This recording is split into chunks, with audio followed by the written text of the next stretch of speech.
Gastric ulcer যে বিষয়টি আপনি বলেছিলেন, শুধু এই বিষয়ে একটু জানতে চাইবো যে এই গ্যাস্ট্রিক আলসার যদি কোনো রোগীর থেকে থাকে বা এটা হওয়ার কারণের মধ্যে বিশেষ কি কোনো খাদ্যাভ্যাস বা এরকম কোনো বিশেষ কারণ কি দায়ী হয় গ্যাস্ট্রিক আলসার হওয়ার জন্য?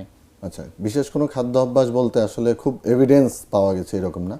একটু স্পাইসি ফুড খেলে অনেক সময় এটা আসলে গ্যাস্ট্রিক আলসার যাদের হওয়ার প্রবণতা থাকে, ওই যে আমরা বললাম যে হেলিকোব্যাক্টার পাইলোরি অর্গানিজম, যেটা এর সাথে যদি দীর্ঘমেয়াদী সে ব্যথার ওষুধ খেয়ে থাকে কেউ, তারপর অ্যালকোহল, স্ট্রেস, এই জিনিসগুলো গ্যাস্ট্রিক আলসারের পেছনে কিছুটা দায়ী হিসেবে থাকে।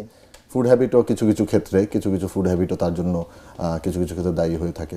তো এই ক্ষেত্রে আসলে নির্দিষ্ট কোনটা মানে খাবার সময়ের সঙ্গে কোনো সম্পর্ক আছে? মানে খাবারটা আসলে তো আমাদের নিয়ম কানুন মেনে চলা বলতে যে নির্দিষ্ট সময় খাবার গ্রহণ করা এবং পেট খালি না রাখা, অর্থাৎ কিছু না কিছু খাওয়া যে খাবারটা তাকে পেট জ্বালা পোড়ার কারণ হবে না, সেগুলো আমরা আসলে পেশেন্টকে অ্যাডভাইস করি, যেটাতে ফ্যাটি ফুড অ্যাভয়েড করে যারা অন্তত সেই দুটো বিস্কিট খেলো অথবা একটু সে মুড়ি খেলো, এই জিনিসগুলো আমরা অনেক সময় রোগীকে বলে থাকি যে খাদ্য অভ্যাসটা মুড়ির মতো নির্দিষ্ট সময়ে খাওয়া, সেটা মেনটেন করে চলাটা খুব ইম্পর্টেন্ট।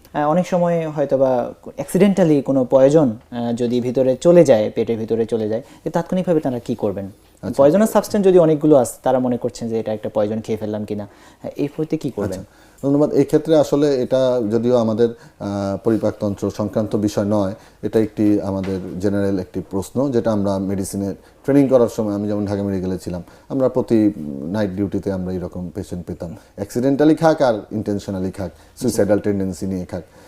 সেটা আসলে যখন খাবে কিছু কিছু বেশিরভাগ পয়জনাস সাবস্টেন্স যদি উইদিন অল্প সময়ের মধ্যে আসে, 6 ঘন্টার মধ্যে আসলো বা 2-3 ঘন্টার মধ্যে আসলো, তাহলে এটা প্রথমে গ্যাস্ট্রিক ওয়াশ বলা হয়, সেটা ওয়াশ করে তার পেটের মধ্যে যতটুকু আছে যেটা এখনও অ্যাবজর্ব হয়নি সেটা বের করে দেওয়ার ব্যবস্থা বলা হয়, গ্যাস্ট্রিক ল্যাভেজ বলে।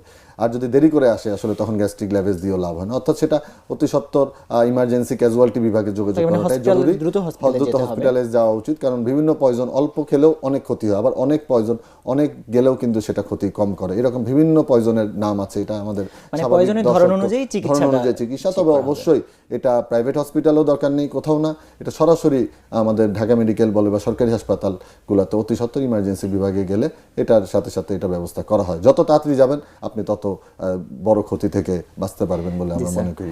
দর্শকদের প্রতি আপনার এই আইবিএস এর রোগী বা যারা গ্যাস্ট্রিক সমস্যা নিজস্ব রোগীরা ভোগে, তার প্রতি স্যার কোনো বিশেষ পরামর্শ যদি আপনার থাকে, খুবই সংক্ষেপে আপনি আমাদের দর্শকদের প্রতি।